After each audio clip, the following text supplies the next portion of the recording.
প্রতি বছরই বিশ্ব ওরাল ডে উপলক্ষে একটা থিম দেওয়া, এবং আজ এবারের যে থিম সেটা হচ্ছে happy mouth is a happy life. এখানে ডেন্টাল সার্জন বা ডেন্টিস্ট্রি যখন শব্দ আসে তখন আমরা এক এক সময় আমরা শুধু মুখের খালি দাঁত নিয়েই খালি কথা বলি, কিন্তু অ্যাকচুয়ালি আমাদের নিজেদেরকেও প্রতিষ্ঠিত করতে হবে যে আমার পুরো মুখগহ্বরের আইন দা ওনার। আমরা কিন্তু খালি এখনো সেই আরসিটি ইমপ্লান্ট এইসব নিয়ে কিন্তু নিজেকেও প্রতিষ্ঠিত করতে হবে যে যেহেতু আজকে এটা ওরাল হেলথ ডে, মানে ওরাল কেভিটির মালিক আমরা। ভার্মিলিয়ন বর্ডার থেকে আরম্ভ করে লিপসের ভার্মিলিয়ন বর্ডার থেকে আরম্ভ করে ভিতরে যদি আমরা ঢুকি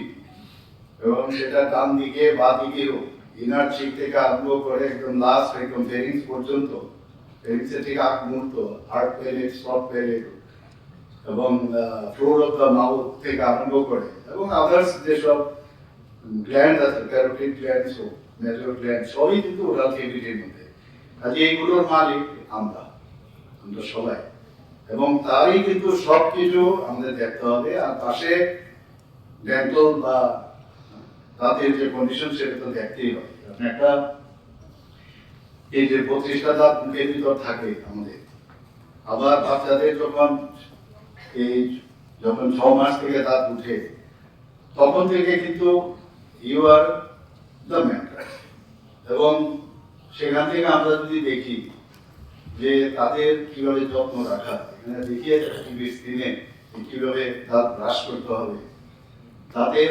ব্রাশ করার সাথে সাথে মুখেরও যত্ন যে রাখা, সেই বিষয়ে কিন্তু আলোচনা দরকার।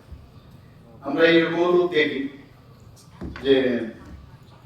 তার যে dentition, alignment of the dentition, সেটা কিন্তু খুব বিষয়টা অনেক সময় আঁকা বাঁকা ইত্যাদি থাকে,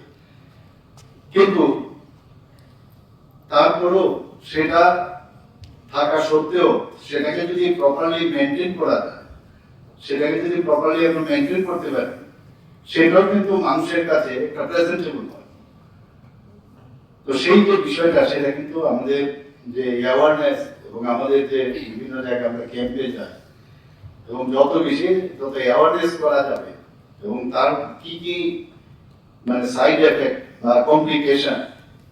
সেই বিষয়ে যদি তাদের যত্ন আমি না করি তা কি কি প্রবলেম হতে পারে, শুধু ওরাল কেভিটি না শরীরের মধ্যেও কি কি প্রবলেম হতে পারে, সেটা কিন্তু আমাদের বলা উচিত। আমি দেখি খুব কম ব্যক্তি বা কম ডাক্তারবাবুরাই, ডেন্টাল সার্জনরা, তারা এই বিষয়ে কোনো খুব কম, মাঝে মাঝে দেখি আমি লেখালেখি করেন, কিন্তু ডেন্টিস্ট্রির সাথে আদার্স যে বিষয়গুলো আছে সেই বিষয় নিয়ে গুলো বলা। মুখের ভিতরে আমরা অনেকে দেখেছি, আমি যখনই মুখে কোনো ঘা থাকে, এনি আলসার থাকে, সেই আলসারেরও যদি আমরা প্রপারলি তার ডায়াগনোসিস করতে পারি, আমরা সবাই পড়েছি এগুলো, সবাই জানি আমরা কত ধরনের আলসার হয়। আবার আলসারের মধ্যে যদি দেখা যায় যে ভুল করে আলসারের ডায়াগনোসিস প্রপারলি হলো না, সেই আলসারটা কি ক্যান্সারের আলসার নাকি অন্য কিছু আলসার। তো এই যে আলসার মুখের ভিতরে যে ধরনের ইভেন্ট যে আমাদের লিজন গুলো থাকে, সেই লিজন গুলো সম্পর্কে মানুষকে আরো বেশি করে জানা। কথায় কথায় আমরা দেখি যখনই কোনো পেশেন্ট মুখের ভিতর আসে,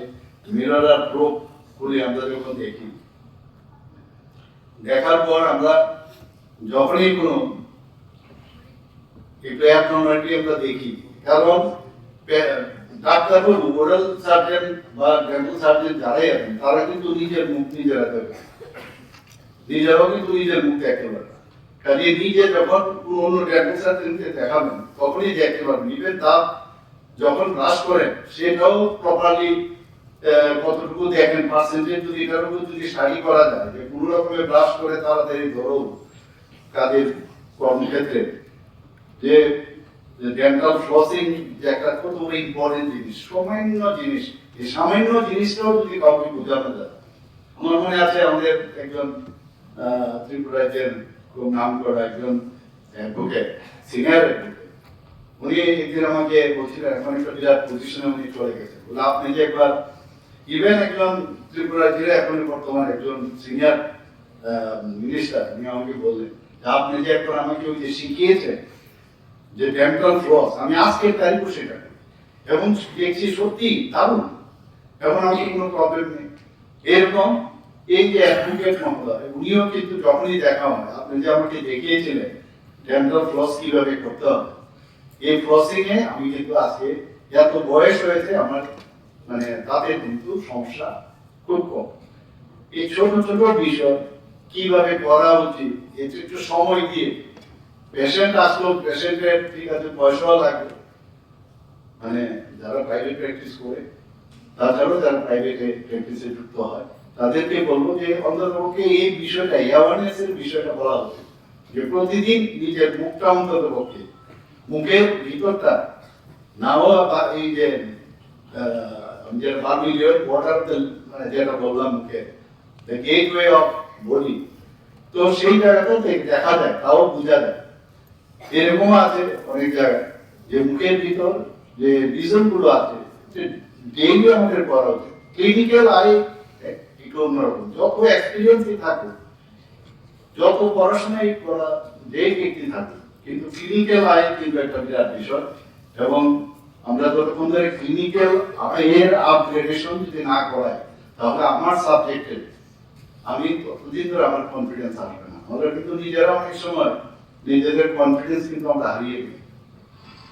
যে যত বেশি তার কনফিডেন্স বাড়াতে গেলে, যা বিষয়ে যত বেশি চর্চা করবে, তত বেশি তার কনফিডেন্স আসবে।